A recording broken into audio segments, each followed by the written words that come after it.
Okay, welcome to day 8 of the practice here. So today we're going to look at a new topic. We're going to look at the Archimedes principle, and we will also talk about buoyancy.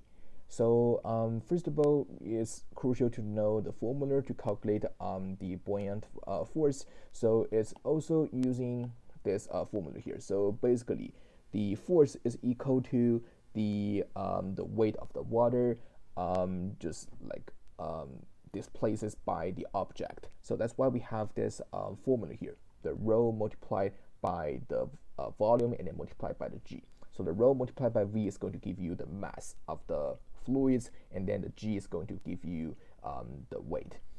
Okay, so we can just try to use the formula here to do the calculation. So those problems here are from the F equals ma problems, but if you know this formula and also this topic, you can solve this just very quick.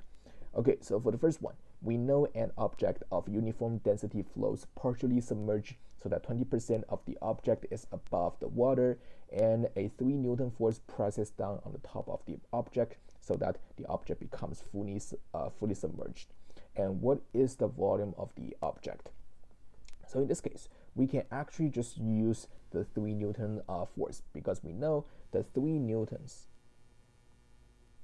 is supposed to equal to that the buoyant force of the 20% of the object, right? So the volume is going to be only 0.2 multiplied by the initial volume, and then we just have the density of the water, and then we also have the gravitational acceleration.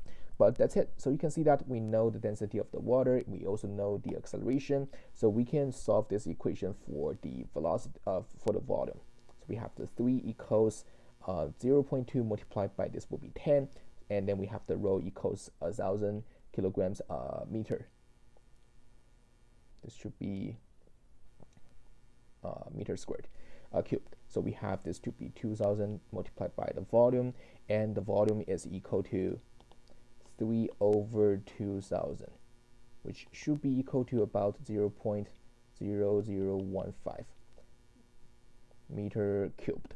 And we have to convert that into liters. So this one is equal to about 1.5 liters. And that will be the answer choice D. Okay, so that will be it for the first one here. And for the second one, we will also use the same formula. So when a block of wood with a weight of 30 newtons is completely submerged underwater, and then we also have the buoyant force on the block of the wood from the water is 50 newtons. And when the block is released, it flows at the surface, and what fraction of the block will then be visible above the surface? So we can already see that when the block of the wood is completely under the water, the buoyant force is larger than the weight by 20 newtons. So we know that there must be 20 newtons of the forces. It's not like usable. We don't need that, right, when for the block of the wood. So this guy is equal to the actual like part of the wood that is visible above the surface. So this guy here is equal to the rho multiplied by the volume and then multiplied by the g. And in this case, because we still the complete volume will be 50 newtons, so we will just need to have 2 over 5. Because like the whole volume here is going to be 50. So if we know this as the visible, and we also have the 50 is equal to rho times the v total multiplied by the g.